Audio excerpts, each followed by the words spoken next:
The courtroom was packed. Reporters scribbled notes, cameras clicked, and the air felt heavy enough to choke on. Judge Michael Turner, known for his strict fairness, sat high on the bench, his gavel resting beside trembling fingers. Before him stood Jacob Miles, a man everyone in town believed was guilty of murder.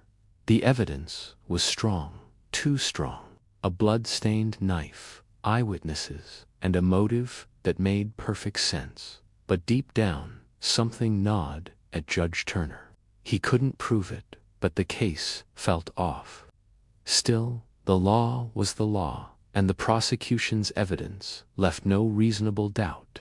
"Mr. Miles," the judge said slowly, his voice echoing through the silent room, "as much as this pains me, this court finds you not guilty due to insufficient evidence."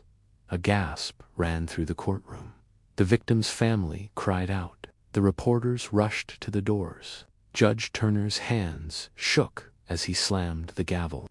Court dismissed. But as the courtroom emptied, he whispered to himself, "God help me if I'm wrong."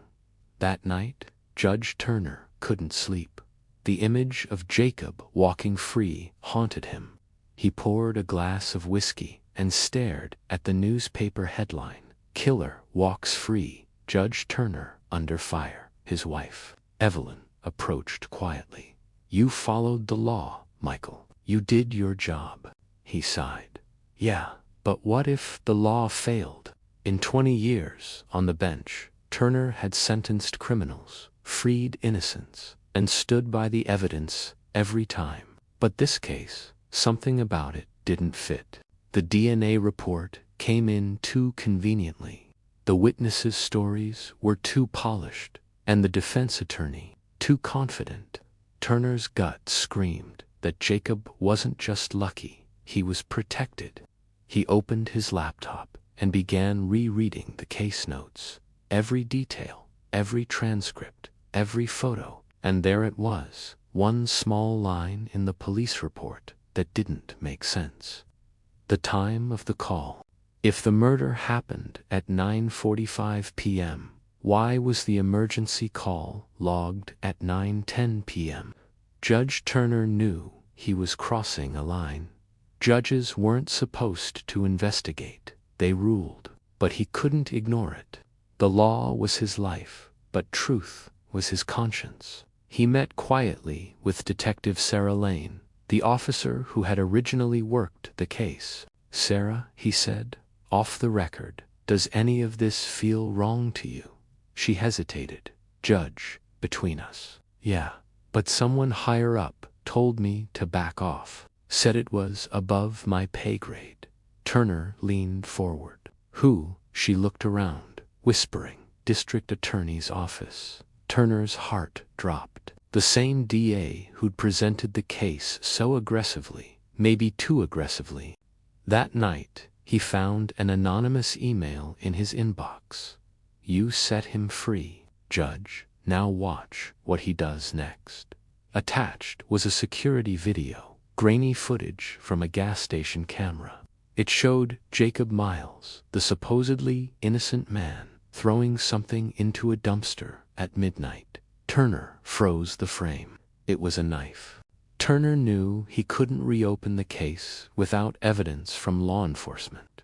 But he also knew the system was compromised, so he went alone. At 2 a.m., under a heavy coat and baseball cap, Judge Turner drove to the gas station from the footage. He found the same dumpster. Behind it, a pile of black trash bags. He pulled on gloves and dug through the garbage until his flashlight hit something metallic. The knife, still stained, still wrapped in an evidence bag, with the police seal broken.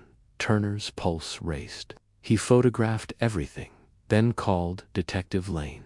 But before he could speak, a voice came from the darkness. "Looking for something, Your Honor?" Jacob Miles stepped into the light, a smirk spreading across his face. "I told you I'd walk free." Turner stood frozen. Miles took a step closer. You think justice works for people like me? I bought my freedom. The next morning, the story broke nationwide. Judge Turner, assaulted knife, recovered in shocking twist. Turner survived the confrontation, though injured. The police raided Jacob's apartment hours later and found a hidden flash drive containing emails between the district attorney and a crime syndicate. It turned out the DA had accepted bribes to suppress evidence and falsify reports, ensuring Jacob's release. Turner, now recovering in the hospital, testified before a special grand jury.